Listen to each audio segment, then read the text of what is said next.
할렐루야. 오늘 하나님께서 우리에게 주시는 생명의 양식은 마태복음 11장 25절과 30절의 말씀을 가지고 나의 멍에를 메라 하는 양식을 우리에게 주셨습니다. 우리 함께 나누겠습니다. 먼저 본문을 봉독하도록 하겠습니다. 그때 예수께서 대답하여 이르시되 천지의 주제신 아버지여, 이것을 지혜롭고 슬기 있는 자들에게 숨기시고 어린 아이들에게 나타내심을 감사나이다. 옳소이다. 이렇게 된 것이 아버지의 뜻이니이다. 내 아버지께서 모든 것을 내게 주셨으니 아버지 외에는 아들을 아는 자가 없고 아들과 또 아들의 소원대로 계시를 받는 자 외에는 아버지를 아는 자가 없느니라. 수고하고 무거운 짐진 자들아 다 내게로 오라. 내가 너희를 쉬게 하리라. 나는 마음이 온유하고 겸손하니 나의 멍에를 메고 내게 배우라. 그리하면 너희 마음이 쉼을 얻으리니 이는 내 멍에는 쉽고 내 짐은 가벼움이라 하시니라. 아멘. 오늘 본문인 마태복음 11장 25절 이하에 나오는 말씀들은 단순하게 이 부분만을 보아서는 참으로 이해하기 좀 어려운 부분입니다.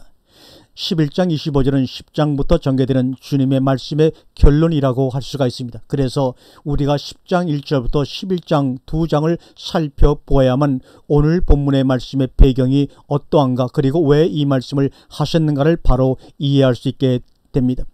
먼저 10장 1절을 보게 되면 예수께서 12제자를 부르사 더러운 귀신을 쫓아내며 모든 병과 모든 약한 것들을 고치는 권능을 주시니라 라는 말씀이 나옵니다. 10장은 12제자들에게 귀신을 쫓아내는 권능과 그리고 모든 병과 약한 것들을 고치는 그런 권능을 주셔서 각동각처로 파송하시는 그런 내용이 나옵니다.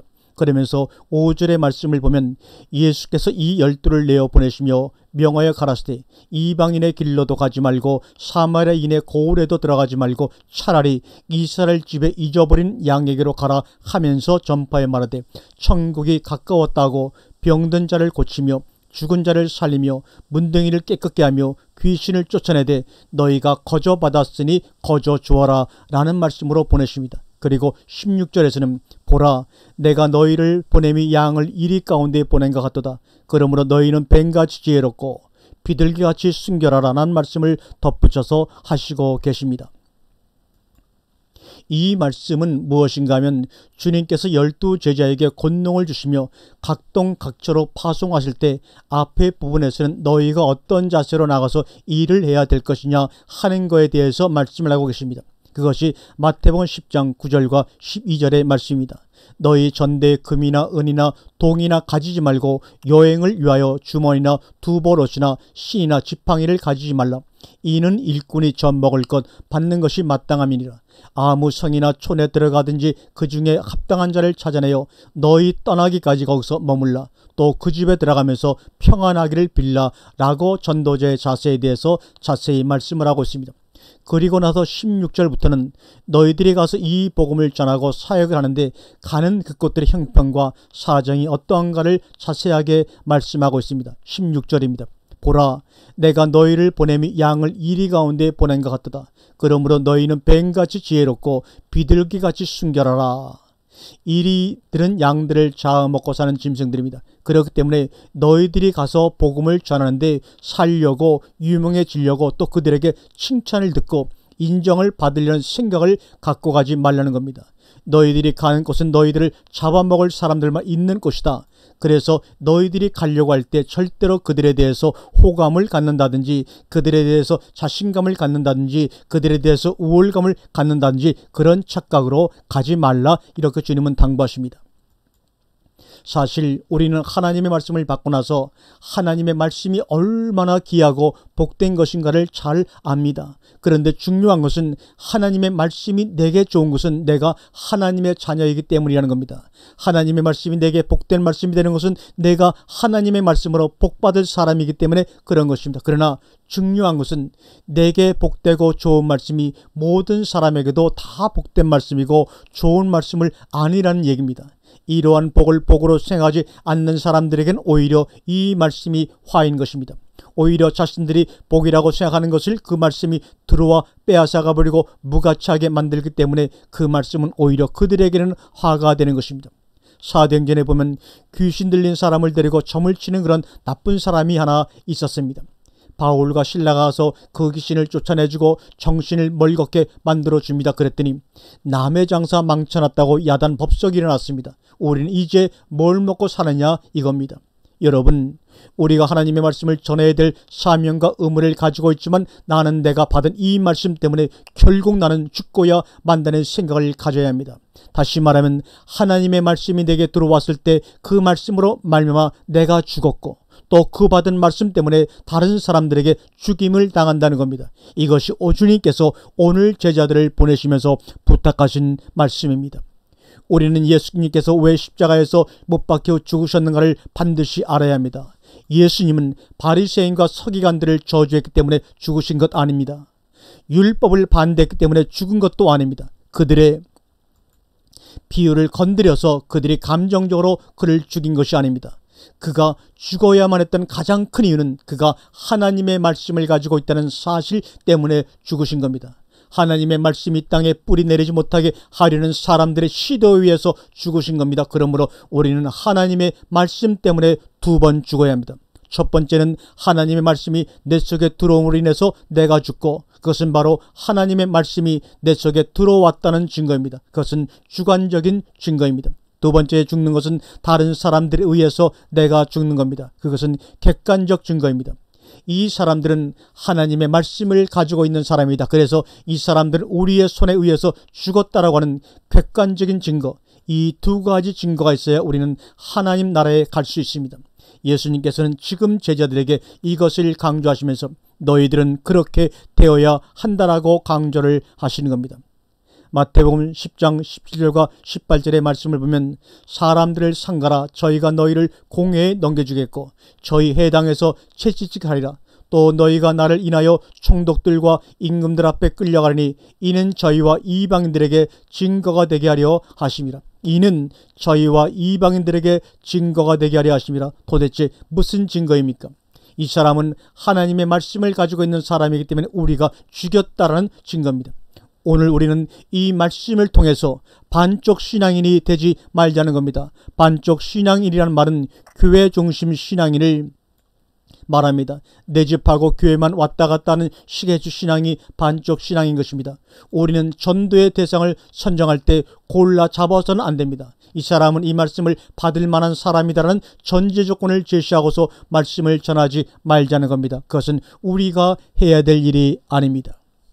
마태복음 10장 21절과 22절에 보면 장차 형제가 형제를, 아비가 자식을 죽는데 내어주며 자식들이 부모를 대적하여 죽게 하리라. 또 너희가 내 이름을 인하여 모든 사람에게 미움을 받을 것이나 나중까지 견디는 자는 구원을 얻으리라. 아멘. 우리가 10장에서 세 대목을 생각해야 되는데, 첫째 2절부터 시작하는 12 제자들이 나가서 어떠한 자세를 갖추고 사역을 할 것인가. 그 다음에는 16절부터는 너희가 어떤 대상들에게 나가서 말씀을 전하는 것이냐. 그 다음 24절부터는 제자가 그 성생보다 종이 그 상전보다 높지 못하나, 그러나 중요한 것은 제자가 그 성생 같고 종이 그 상전 같으면 족하도라는 말씀입니다. 24절의 말씀이 무슨 말입니까? 너희가 그리스도의 영을 받았으면 그리스도의 사람이고 그리스도의 사람이라면 그리스도와 같은 내용과 차원의 사람이라는 겁니다. 그렇다면 전체가 다 그리스도와 같아져야 된다는 말입니다. 너희가 지금은 제자지만 언젠가는 그 제자가 커서 성생같이 되고, 너희가 지금은 종이지만 너희들이 언젠가는 커서 상전같이 되어야 한다는 겁니다. 많은 분들이 이 말씀을 들으면서 이 공부를 하면서 무슨 놈의 공부가 이리도 어려운지 모르겠다, 이렇게 어려운 줄 알았으면 시작도 하지 않았을 것이다 라고 말씀을 합니다. 사람들이 사업을 시작할 때는 신이 나서 금방 뭐가 될 것처럼 그랬는데 하다가 보니 어렵고 골치 아픈 일이 한두 가지가 아닌 겁니다. 그러니까 하는 말이 이럴 줄 알았으면 시작을 하지 말 걸 그럽니다. 많은 사람들이 신앙생활을 시작할 때는 쉽고 간단하게 시작합니다. 그러나 우리는 갈수록 신앙생활이 그렇게 간단하고 쉽지 않다는 것을 경험상 알게 됩니다. 오늘 우리는 이 시점에서 새로운 전환점과 도약의 계기를 맞이해야 합니다. 우리는 지금까지 하나님의 말씀을 받아서 내가 어떠한 사람이 되면 되는 줄 알고 열심히 해왔습니다. 그것은 우리를 하나님께서 양육하시고 기르시는 겁니다. 그런데 하나님께서 우리를 양육하시고 기르시는 것은 너 혼자 잘 먹고 잘 살라고 기르신 것이 아닙니다. 기업들의 정치자금을 낼 때는 국가 발전을 위해서 잘 써주십사 하고 낸 것이지 비밀 계좌에 넣어놓고 너만 잘 먹고 잘 살라고 준 자금이 아니라는 얘기입니다. 이제 우리는 하나님께서 우리를 지금까지 길러주신 그 보답을 할 때가 온 것입니다. 하나님께서 독생자 예수 그리스도를 보내신 것은 너희들이 말로만 들어서는 어떻게 살아야 되고 어떻게 죽어야 되는 것을 모르기 때문에 내가 실제적으로 내 아들 독생자를 보내가지고 그가 사는 모습 그대로 너희가 살게 하고 그가 죽은 모습 그대로 너희를 죽게 함으로써 너희를 그리스도와 같이 신령체 부활로 내 나라에 끌어들이기 위해서라고 성경은 말씀하고 있습니다. 그래서 34절 말씀을 보니 내가 세상에 화평을 주러 온 줄로 생각지 말라. 화평이 아니요 검을 주러 왔노라고 말씀합니다. 결론적으로 하나님께서 세상에 주시는 것이 뭐냐 하는 것을 말씀하고 있습니다. 화평이 아니요 검을 주러 왔다는 겁니다. 또한 35절은 내가 온 것은 사람이 그 아비와 그 딸이 어미와 며느리가 시어머니와 불화하게 하려 함이니 싸움이라는 얘기입니다. 왜요? 빛이 세상에 왔으니 의가 불의 가운데 왔으니 그리스도가 베리알에게 왔으니 거기는 싸움이 있을 수밖에 없다는 겁니다. 신앙생활은 싸움입니다. 우선은 내 자신과의 싸움이고 그리고 가정에 하나님의 말씀이 정착되도록의 싸움이며 내가 일하고 있는 터전에서 하나님의 말씀이 되도록 싸우는 싸움입니다. 내가 싸워서 넓히지 못하면 내 자신이 정복당하고 마는 겁니다. 먹히느냐 먹느냐의 싸움이 바로 신앙생활입니다. 내가 약해지면 내 입지가 좁아집니다. 나중에는 나 자신까지 공격을 합니다. 그러나 내가 하나님의 말씀에 충만해 있으면 내 입지가 넓어져서 하나님 말씀 자체가 방벽이 되고 공격의 화살이 되어서 주변을 넓혀갑니다. 그러므로 내가 어떻게 사느냐에 따라서 내 입지가 넓혀지느냐 아니면 좁아져서 나까지 잡아 먹히느냐의 싸움인 것입니다. 그래서 주님께서는 전혀 준비가 되지 않은 제자들에게 권능을 주시면서 나가라고 하신 겁니다. 적어도 너 자신이 살기 위해서 나가라는 겁니다. 그러면서 40절에 말씀하기를 너희를 영접하는 자는 나를 영접하는 것이요 나를 영접하는 자는 나 보내신 이를 영접하는 것이라 동급으로 만들어 주신 것입니다. 보내신 자 그리고 주님 그리고 보내심을 받은 자 이 셋은 동급이다 그런 말입니다. 얼마나 영광스러운 말씀입니까? 그런데 동급이 될 수 있는 사람은 어떤 사람입니까? 보냄을 받은 자들이라는 얘기입니다. 중요한 것은 하나님의 말씀을 받았다는 사실만으로 끝나지 않았습니다. 그들이 하나님의 말씀을 받고 감사하며 그 말씀 속에서 사는 것만으로 끝나지 않았습니다. 말씀 가운데 산다라고 하는 그 말은 바로 말씀을 받아서 일을 한다라는 얘기입니다.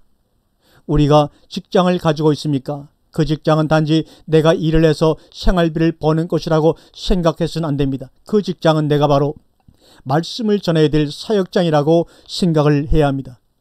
내가 사업을 하고 있습니까? 내 사업의 영역이 바로 내가 상품을 파는 곳이면서도 또한 말씀을 전하는 곳이라는 생각을 해야 합니다. 내가 날마다 만나는 사람들이 나의 고객들인가 동시에 내가 그들에게 말씀을 전해야 될 말씀의 수용자들이라는 사실을 절대로 잊으면 안 됩니다. 그러기 위해서 우리에게 기능을 주셨고 일터를 주셨고 사업장을 주셨고 삶의 터전을 허락해 주신 것입니다. 마태복음 10장 41절에 선지자의 이름으로 선자를 영접하는 자는 선자의 상을 받을 것이요 의인의 이름으로 의인을 영접하는 자는 의인의 상을 받을 것이라고 말씀하고 있지 않습니까? 선지자와 의인, 선지자는 하나님의 말씀이 주어진 대로 그 당장 그 시에 전하는 사람들입니다. 가감없이 그대로 전하는 사람들입니다.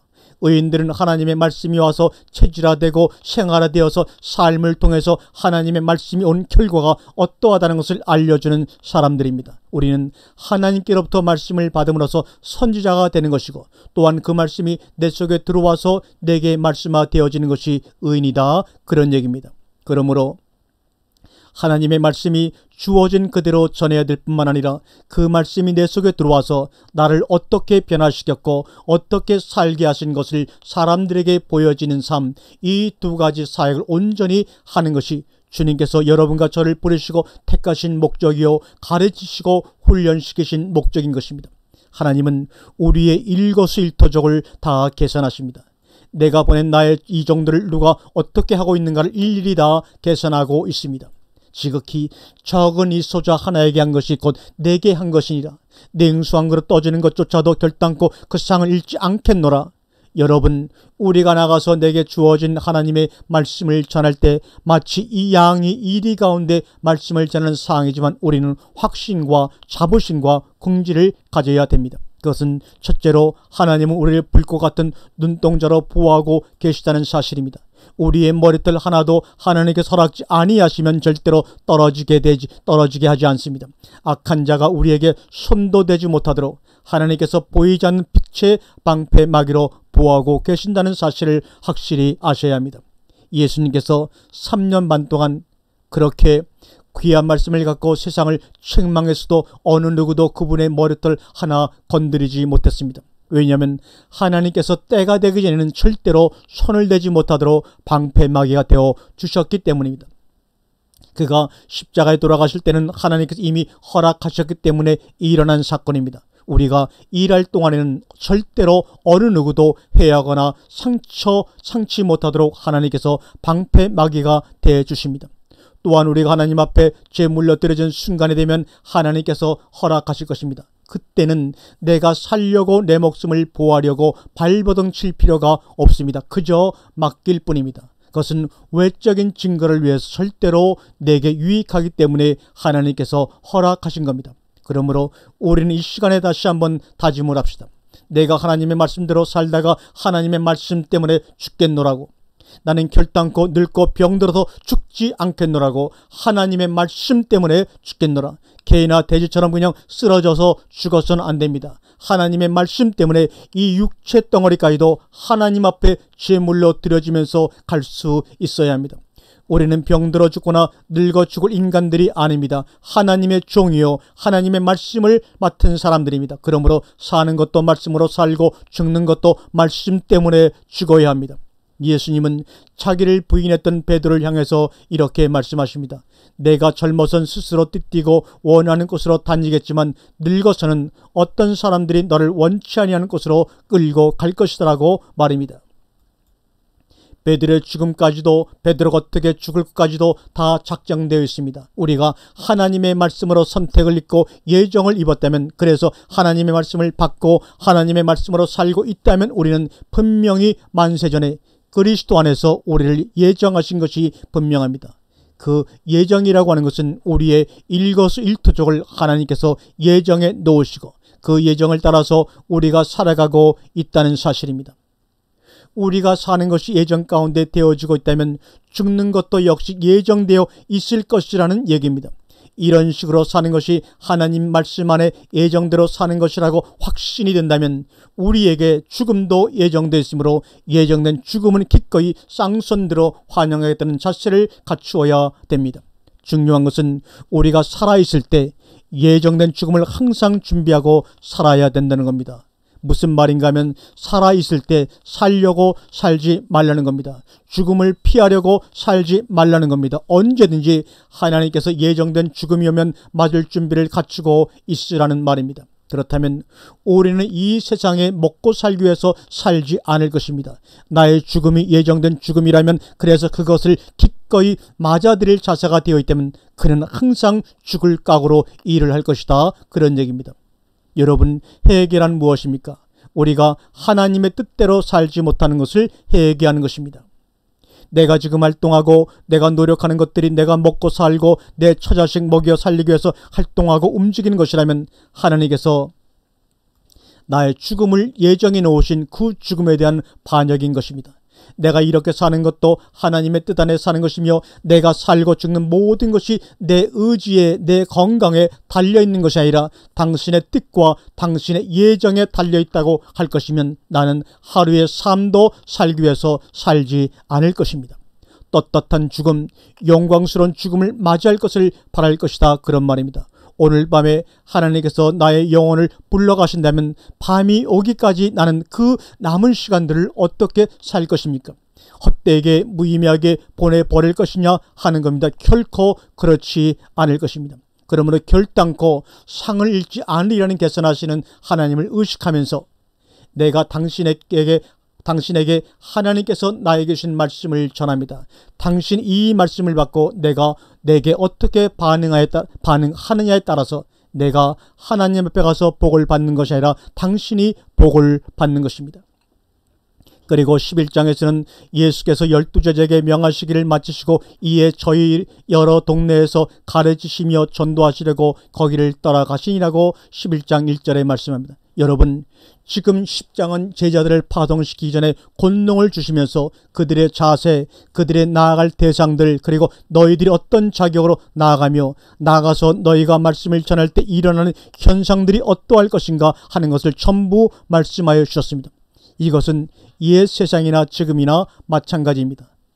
나가는 자들이 10장의 요지를 분명히 이해하고 습득을 하고 무장을 하고서 나가야 합니다. 그런데 11장에서 중요한 것은 제자들만 파송하시고 사랑배 턱 앉아서 주인하시는 그런 예수님이 아니라 예수님께서도 같이 전도하시며 가르치시려고 나가셨다라는 말씀입니다. 그런데 오늘 11장 말씀을 자세히 보면 세 대상이 나타납니다. 첫째 대상은 2절부터 나타나는 세례 요한의 이야기가 나옵니다. 핵가닥한 세례 요한이 나옵니다. 자, 여러분, 광야에 있는 세례 요한, 유단강에서 세례를 베풀던 세례 요한과 옥에 있는 세례 요한을 비교해 보시길 바랍니다. 세례 요한은 선지자 중에서 가장 큰 자였습니다. 더군다나 오신 예수 그리스도를 현현하신 실제적 예수를 만난 사람입니다. 아마 예수님 당시에 예수님이 하나님의 아들 그리스도신 줄을 확실하게 안 사람은 세례 요한 한 사람뿐이었습니다. 제자들도 몰랐습니다. 심지어 베드로까지도 주는 그리스도시요 살아계신 하나님의 아들이라고 하는 가이사라의 고백이 있었지만 그것은 순전히 자기 이성적으로 깨달은 것이 아니라 하나님의 계시를 통해서만 알고 말했다고 성경은 말하지 않습니까? 자기가 한 말의 뜻이 무슨 뜻인지도 모르고 하나님께서 베드로의 입을 빌려서 하신 말씀을 그대로 했다는 것입니다. 그 증거가 그가 바로 돌아서 하는 말 속에서 나오지 않습니까? 주여 그리 마옵소서. 우리는 이 사건을 통해서 확실히 알아야 될 것은 베드로는 살려고 주님의 제자가 되었고 주님께서는 처음부터 자기는 이 땅에 죽으러 오셨다는 사실을 알고 인식하고 살고 계셨다는 사실입니다. 여러분, 주님의 모습을 보세요. 주님이 이 땅에 오신 것도 예정되어 있었고 동정녀 마리아에게서 태어나실 것과 그가 어떻게 자라며 장성해 가지고 언제쯤 공생애를 시작하실 것과 그가 어떻게 죽으시고 어떻게 부활하실 것들이 이미 성경에 예언되어 있고 예정되어 있었던 사실들이라는 겁니다. 중요한 것은 주님은 그 사실을 알고 있었고 믿고 있었습니다. 우리가 주님과 동참해서 주님의 영광, 주님의 축복, 주님의 나라의 같은 백성이 되려면 주님의 신앙을 가져야 합니다. 주님의 자세를 갖추어야 합니다. 그리고 주님의 각오가 있어야 됩니다. 심지어 사랑하는 수혜자 베드로를 향해서도 사탄아 내들어 물러가라. 내가 하나님의 일을 생각하지 아니하고 사람의 일을 생각하는도다. 그러면 무엇이 사탄입니까? 하나님의 일을 하지 못하게 하는 것이 사탄입니까? 아닙니다. 하나님의 예정을 그릇되게 하는 것이 사탄입니다. 어떤 의미에서 베드로는 충신이었습니다. 참으로 성생을 사랑하는 제자였습니다. 그 사랑이 아가페 사랑이 아니고 필레오 사랑이었기 때문에 문제인 것입니다. 주님 그러지 마십시오. 주님 지금 참으로 잘하고 계십니다. 주님이 이렇게 말씀 전하시고 병 고치시고 귀신 쫓아내고 죽은 자를 살리시면서 열심히 일하시면 하나님의 나라는 오고야 말 것입니다. 그리고 우리는 만국을 다스리는 왕위를 받아서 착실하게 주님의 일을 수행해 나갈 것입니다. 도대체 뭐가 문제입니까? 잘 돼가고 있습니다. 베드로의 고백입니다. 죽음을 수용하려 하지 않고 있습니다. 그래서 주님은 사탄아 내들어 물러가라는 겁니다. 그래서 11장은 의미가 있는 것입니다. 11장 1절을 다시 한번 읽습니다. 예수께서 12제자에게 명하시고 마치시기를 이에 저희 여러 동네에서 가르치시며 전도하시려고 거기를 떠나가시니라. 이 말씀이 다른 말로 하면 무슨 말입니까? 예수께서 가르치시며 전도하시기를 열심히 하면 할수록 많이 하면 할수록 죽음이 가까이 온다는 사실입니다. 여러분, 그분은 왜 33살에 돌아가셨고 우리는 60, 70, 80을 사는 줄 아십니까? 주님은 3년 반 동안에 우리가 평생 하실 것들을 한꺼번에 다 하신 겁니다. 그래서 그분이 다 이루었다고 하신 겁니다. 그러나 우리는 70, 80의 평생을 살면서도 그분이 하신 만큼 하지 못하기 때문에 오랜 세월을 일을 해야 하는 겁니다. 가르치시며 전도하시려고 이것은 당신 목숨의 단축입니다. 마태복음 11장 2절에 요한이 옥에서 그리스도 하신 일을 듣고 제자들을 보내어 예수께 여짜오되 오실 그이가 당신이 오니까 우리가 다른 일을 기다리오리까. 세리온의 문제는 사명은 있으나 계시가 없었다는 겁니다. 우리는 이 사실을 분명히 알아야 됩니다.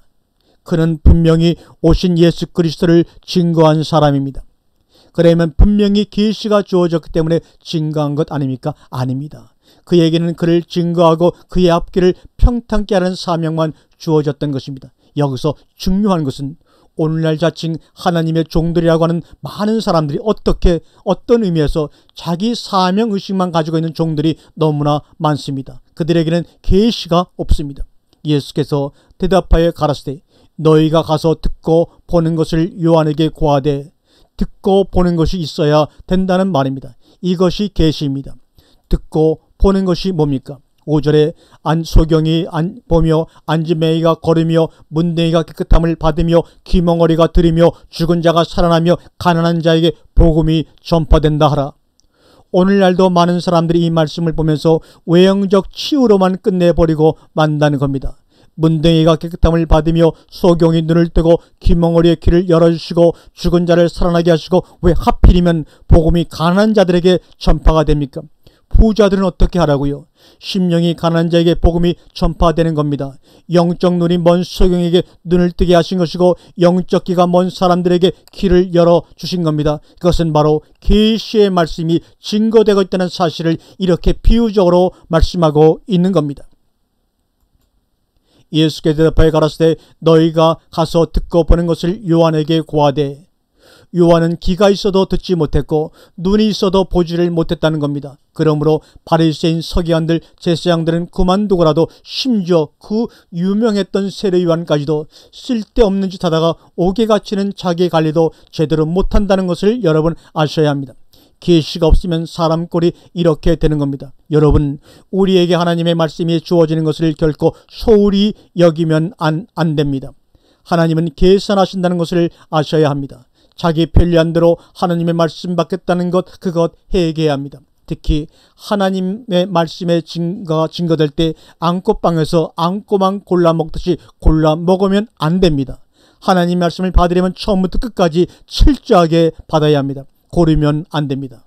하나님은 당신 우상되기 싫어서 형상으로 나타나시질 않고 말씀으로만 나타나신 것입니다. 만약에 이 자리에 하나님이 보이게 오셨다면 아마 이 모든 지상의 모든 나라들이 터져 나갔을 것입니다. 사람들이 우상을 그렇게 좋아합니다. 이렇게 하나님의 말씀을 소홀히 여겼던 사람들이 목숨을 걸고 하나님 말씀을 전하겠습니까? 하나님의 말씀을 전하면 전할수록 내 수명이 단축된다는 사실을 알고도 전할 수 있느냐 하는 겁니다. 주님은 이 세상에 우리를 위해 죽어야 될 이유가 어디에 있으며 우리를 위해 죽을 가치가 있었느냐 하는 겁니다. 오시자마자 죽음을 생각하고 죽음 계산하시면서 말씀을 전하셨습니다. 그런데 그 말씀을 받는 우리의 자세와 태도는 도대체 어떻습니까? 자기 살기 위해서 신앙생활하는 사람들이 거의가 다 밥에서 콩 골라 먹는 식으로 말씀을 골라 먹고 자기 위주의 방법으로 말씀을 취사 선택하는 악을 행하고 있는 것입니다. 마태복음 10장 28절에 몸은 죽여도 영혼은 능히 죽이지 못하는 자들을 두려워하지 말고 오직 몸과 영혼을 능히 지옥에 멸하시는 자를 두려워하라. 참새 2마리가 한 아사리온에 팔리는 것이 아니냐. 그러나 너희 아버지께서 허락지 아니하시면 그 하나라도 땅에 떨어지지 아니하리라. 너희에게는 머리털까지 다 세신 바 되었나니 두려워하지 말라. 너희는 많은 참새보다 귀하니라. 우리는 여기서 2가지 말씀을 기억해야 합니다. 하나는 두려워하라는 것과 그리고 또 하나는 두려워하지 말라는 겁니다. 하나님께 대해서는 두려워할 줄 알고 자기 자신에 대해서는 두려워하지 말아야 합니다. 그런데 우리는 거꾸로 살고 있는 겁니다. 하나님에 대해서는 그렇게 관대하면서도 나 자신에 대해서는 얼마나 꼼꼼하고 철저한지 모릅니다. 누구든지 사람 앞에서 나를 부인하면 나도 하늘에 계신 내 아버지 앞에서 저를 부인하리라. 사람들 때문에, 세상 사는 것 때문에 나를 부인하면 나도 너를 부인할 수밖에 없다는 겁니다. 평생을 하나님의 일을 하다가 보면 어떤 날은 정말 말씀 전하기 싫을 때가 있지요. 나 아니라도 천지에 깔린 사람들이 말씀을 전하는 사람들이고 목사이고 우리 교회만 해도 말씀을 전할 사람이 많은데, 그런데 그러는 순간 내 마음을 때리며 외치는 소리가 있는데, 그것은 내가 그 사람들에게 말씀을 주었느냐 물어보시는 주님의 음성입니다. 그 사람들에게 말씀을 주려면 왜 내가 너를 세웠겠느냐? 왜 내가 내 지식과 힘으로 전하는 것 아니잖아. 언제 내 말씀과 내 힘으로 전했느냐? 내가 지금 힘이 빠져있지 말씀이 빠져있어. 나가서 강당에서 말씀을 줄 테니까. 그러면 그때 저는 할 말이 없어지고 다시 이 시스토 안에 앉아서 말씀을 여러분에게 방송으로 전합니다. 그러면서 마음속으로 주님 잘못했습니다. 해결합니다. 우리는 하나님의 말씀을 듣는다라고 생각하면 안 됩니다. 그건 참으로 건방진 생각입니다. 하나님의 말씀을 받는다라고 생각을 해야 되고, 하나님의 말씀을 생명의 양식으로 먹는다고 생각을 해야 됩니다. 그래야 마음이 열립니다. 들으려고 하면 귀만 열립니다.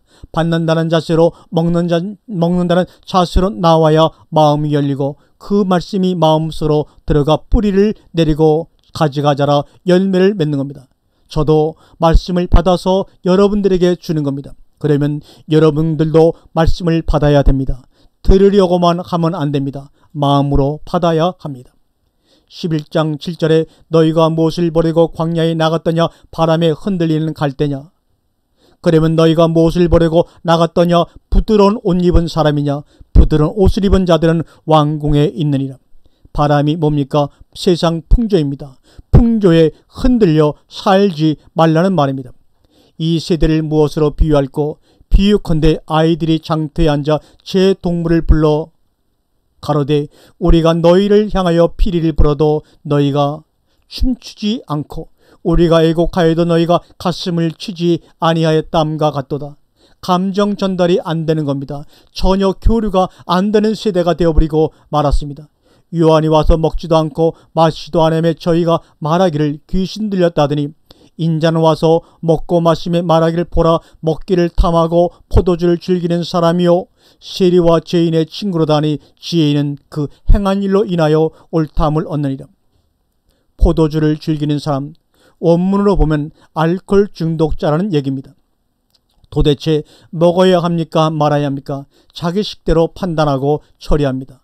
20절에 예수께서 권능을 가장 많이 베푸신 고을들이 해겠지 아니하므로 그때 책망하시되 집단 이기주의입니다. 그래서 25절에 말씀이 나옵니다. 그때 예수께서 대답하여 가라사대 천지의 주제신 아버지여 이것을 지혜롭고 슬기 있는 자들에게는 숨기시고 어린 아이들에게는 나타내심을 감사나이다.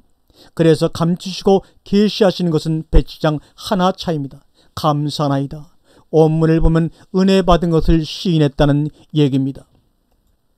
옳소이다. 이렇게 된 것이 아버지의 뜻이니이다. 내 아버지께서 모든 것을 내게 주셨으니 아버지 외에는 아들을 아는 자가 없고 아들과 또 아들의 소원대로 계시를 받는 자 외에는 아버지를 아는 자가 없느니라. 그러면서 오늘 본문의 28절이 주어지는 겁니다.